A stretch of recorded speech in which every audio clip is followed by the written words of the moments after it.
Please join me in welcoming Senator Josh Kimbrell.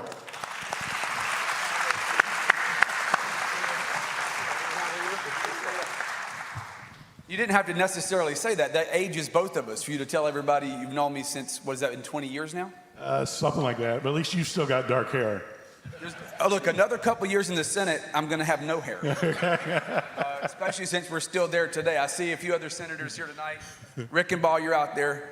You know, he had to sit in front of me for a few years. That was fun, right? So it's been a rough day in the Senate because we're down here debating redistricting, and let's just say this is going to be a long couple of days. While y'all are having your Memorial Day, we're going to be sitting in the chamber. So, Mike, I expect you to bring the burgers. Okay. Very good. Well, if you could you give us kind of an opening statement for about a couple of minutes? Absolutely. Well, it's good to be with y'all. And by the way, what a nice building. I mean, somebody told me this is an 8-week-old church. So Eric Eastup, where's Eric? You know, so yeah, there you go. I knew your dad, you know, back in the day. So I think he was one of the few people who didn't baptize me. I've been baptized 3 times. You were not one of them. The first time I was 12, I wasn't sure it took, so I did it again at 16. That one took. The third time was in Israel, just ceremonially. After a few more years in the Senate, I'll need a 4th one. But look, I grew up, I'm a native South Carolinian. I have 2 immediate relatives buried in my district who fought in the Revolutionary War. It was a great, however many generations you go back, grandfather and uncle, both of who fought in the Continental Army. And so I've been in this state since 1740. My family's been here since 1746. I deeply am worried about the future of the country, of course, we all are. But we've got to preserve this state. So since I've been involved in politics, Randy mentioned that he's known me since college. I did undergrad at North Greenville University and then grad school twice, once at Gardner-Webb and then Liberty. So I've gone to a few Baptist schools here and there. And for me, it's always been about preserving the nexus between faith and reason, between our culture and our economy.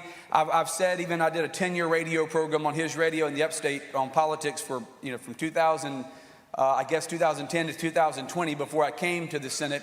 And one thing I always said is you can't have a strong economy without a strong culture, and you can't have a strong culture without a strong economy. So my attitude's always been be a fiscal and social conservative. I've always tried to do that. I beat a 30-year Democrat from Spartanburg. We used to have a Democratic senator from Spartanburg. For 30 years, my district was represented by a Democrat who fought against everything from the heartbeat bill and any pro-life legislation to significant tax cuts, any kind of gun rights. And in 2020, I decided I wanted to unseat him. They weren't totally sure we could do it.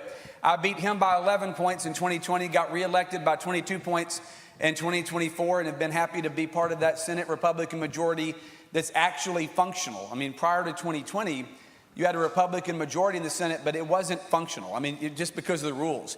So most of the stuff that Republicans wanted to advance couldn't be done.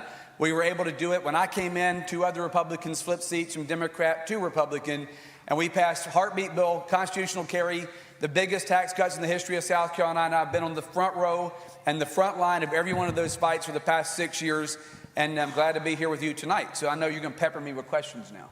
We have a couple. I figured. So the first one is, Josh, can you describe your faith journey and how it impacts your public policy positions? Absolutely. You know, I remember back in the 2004 campaign, a long time ago when I first got involved in politics, that one was when Bush was up for re-election, and Howard Dean was the governor of Vermont. Y'all may remember him. He was the screaming guy. And they asked him at a debate what was his favorite book of the New Testament. He said it was Job. Obviously, it's Job, and that's in the Old Testament. So everybody kind of gets religious during political season.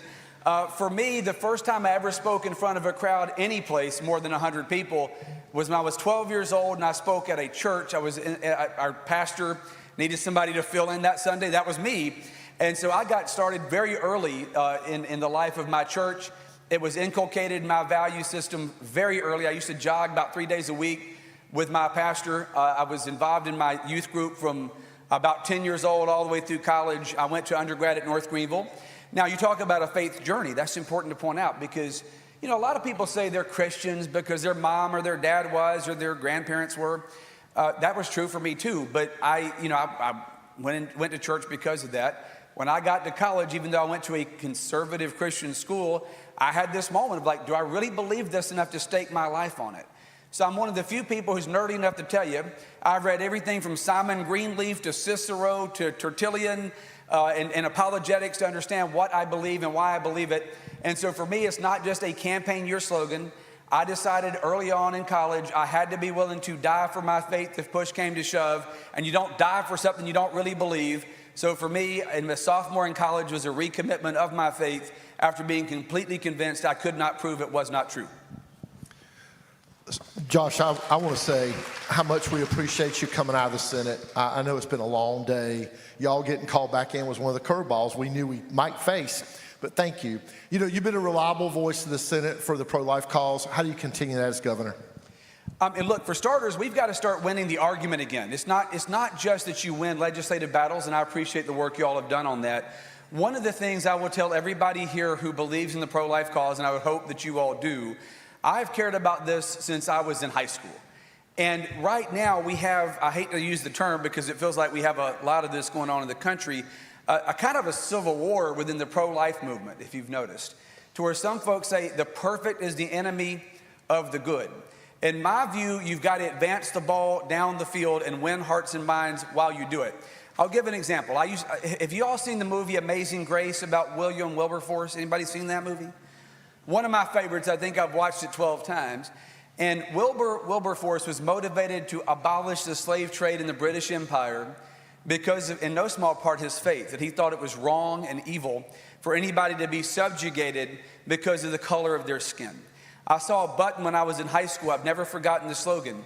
It said, "Those who supported slavery were free, and those who support abortion were born." That's how oppression works. We have heard the expression before, they're not really people anyway, right? We have to win the argument. Now, the way you win the argument is to convince somebody that a life in the womb is more than a clump of cells or more than something that should be sacrificed on the altar of convenience. That being said, and I know this is controversial for some folks, I don't think the way to win that argument is to put a woman in the electric chair. I don't think you win the pro-life movement by saying we're going to execute people. We've got to win their hearts and minds. So this year I worked, obviously I wanted the Miss-a-Pristine bill passed to try to ban the abortion-inducing drugs. I've worked really hard to make sure the heartbeat bill came into place. When I came to the Senate, South Carolina was at 20 weeks. When I got elected, one of the first bills I co-sponsored and we passed in my first year in office was the heartbeat bill. And even after Dobbs struck it down at the federal level, the state Supreme Court, after they struck down Roe, we thought we'd be okay. The state Supreme Court, under a pretty liberal Chief Justice at that time, Don Beatty, struck it down. And so we had to go fix it again, and I was on the front line of that to make sure we fixed the heartbeat bill, because in the summer of 2022, we got back to 20 weeks in this state. We had people being bused into South Carolina from Florida and Georgia and even North Carolina to have abortions. And I thought that was unconscionable and wrong. So we had a special session that year too. It seems like special sessions are becoming a thing. And we adopted a revised heartbeat bill and dropped the abortions in South Carolina from 20 weeks to 6 weeks and cut the rate by 80%, and have worked really hard since then to defund Planned Parenthood in the DHHS budget. So for me, it's a matter of personal faith and conviction. I'll continue to fight for that. Great.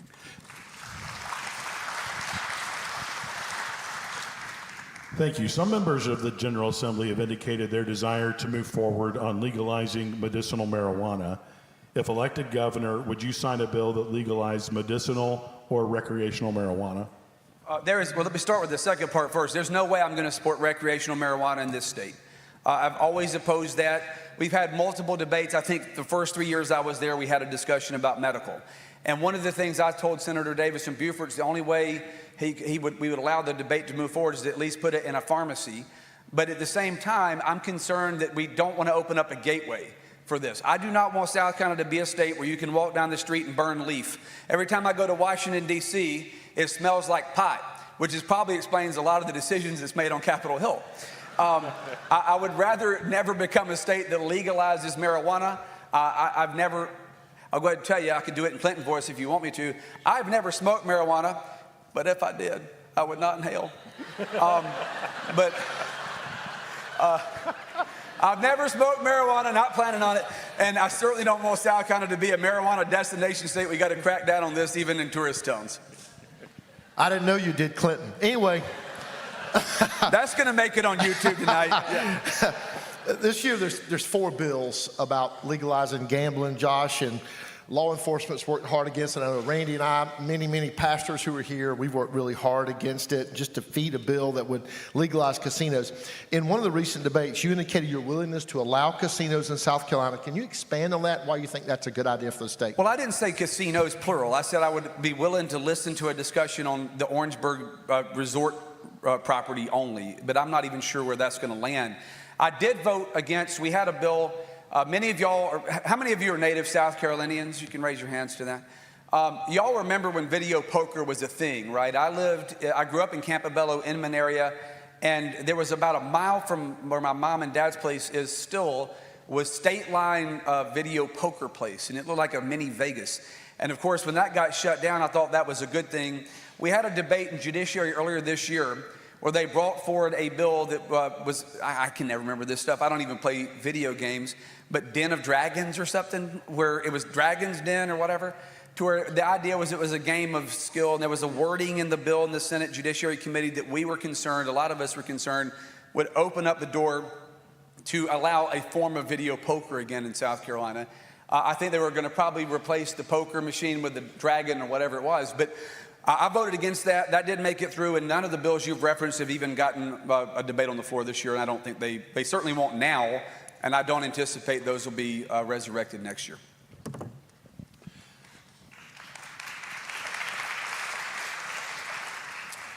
School choice has been an issue that's obviously been debated in South Carolina for decades. How would you work with the General Assembly to expand education savings accounts and other school choice options here in the Palmetto State?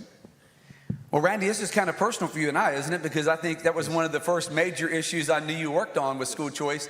Look, I was for school choice before it was cool. I think there's a country song, I was country before country is cool. I've always believed in school choice. I support universal school choice from K through 12 for every single student, regardless of their income or regardless of their family circumstances. Because God makes every child different. Every kid learns differently. Anybody in here who's a parent, I'm a parent, you know that every kid's gonna have unique learning abilities. They're not gonna learn the same way. So you've gotta have a tailored program for each one of them. At the same time, I believe in terms of our faith and values, if you have school choice, it makes it a lot harder for a government-run system. And I saw Superintendent Weaver up here. I really appreciate Ellen, and I've known her for years. She's done a great job. But we've had others who are pretty on the left-hand side of the equation who've been superintendent of education in this state for a long time. For example, we're one of the few states that up until recently, I think we're making some progress away from it, taught evolution as a fact, not just a theory. My attitude's always been, I don't believe in evolution as the explanation for human life. I believe that God created us, and I believe He created us in a literal week. That being said, if you want to teach a child about evolution, fine, but you better teach creationism alongside of it and make sure there's a free market of ideas. And the best way to ensure that happens is universal school choice. I think the money should follow the child wherever that boy or girl goes. I think you pay taxes. We're all paying into the system through property taxes, state income taxes. You got federal matching funds. Every dollar for every child should go wherever that child goes, public, private, or anywhere else, without any government strings attached, where you as a mom or dad get to determine what your child is being taught, and the government is not controlling the curriculum. Josh, obviously another big issue is judicial reform and how we handle that. It's a big discussion right now. Do you support the current practice of the legislature electing judges? Do you think there's a better path forward? What's the best one? There's pros and cons to all of them. How do we do that moving forward in South Carolina? Well, I think the current practice is a travesty, and I've been open about that from the beginning. I don't like the way we appoint judges. There's only 2 states in the United States that the legislature both nominates and confirms judges. That's us and Virginia. I used to like that we were kind of close to Virginia. Ever since Abigail Spanberger, I like to forget we have any contact with Virginia. But the reality is we're one of 2 states that does that. So you have a few lawyers who are also legislators who get to pick judges before whom they go. And that has not always resulted in the best choice. And backroom deals get made. I'll go back to a few moments ago. I mentioned the decision on the heartbeat bill from 2022. The Chief Justice at that time was Don Beatty. Now, I know Justice Beatty as a person. He's from Spartanburg. As a guy, I like him, a nice person. But he kind of makes Sonia Sotomayor look like Clarence Thomas. Okay, I mean, he's hard to the left. It's kind of hard to imagine in South Carolina we had a Chief Justice that was that liberal. The reason that happened is because of the current process. So I've supported having a governor nominate a judge, the Senate confirming that individual kind of on the federal model, but also maintaining the term limits we have now. I don't love the idea of anybody serving for life. I think the Constitution of the United States says a period of good behavior. I can look at a lot of these federal judges and say they're not behaving all that well. So I like in South Carolina, we have term limits to it. There's an age out provision that you have to run to get reelected, so I'll support keeping that. But I think we should have a governor make a nomination, the Senate confirm that individual, and we can still replace them. I think that's the best safeguard for our liberties.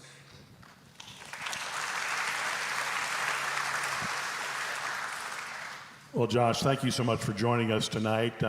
I see that my good friends in the place back in the back have given us a 1-minute countdown. So you have 1 minute for your closing statement. All right.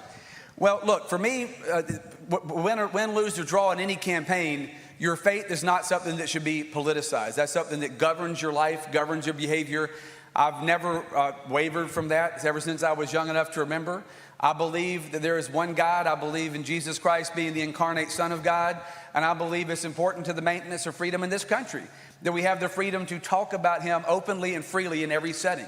You should never be in a position to where you have to choose between your principles and a paycheck, where you have to check your conscience or values at the door. And I believe that this country is successful because we believe in a power greater than government. This country is successful this 250th anniversary we will celebrate on the 4th of July, is because we believe our rights come not from God, or not from the government, but from God. I mean, Kennedy even said that. Our rights come not from the generosity of the state, but from the hand of God. If we forget that, I think we can forget freedom, because you won't be able to maintain freedom if we abandon God. At the same time, I'll say this, become more controversial lately to say this. I'm surprised in South Carolina. But as a Christian, I also believe the United States of America broadly and South Carolina specifically should continue to stand with allies in the world who believe in those values, including Israel. I think we have a rising tide of anti-Semitism that's largely driven, in my view, by a spiritual force beyond just the political moment. And we must continue to stand up for faith and freedom and our belief in the one true God in this country and around the world. And I would fight for that every day as governor. I've fought for it every day as senator. And I'll continue to stand for that for the rest of my life. Y'all give Josh a hand.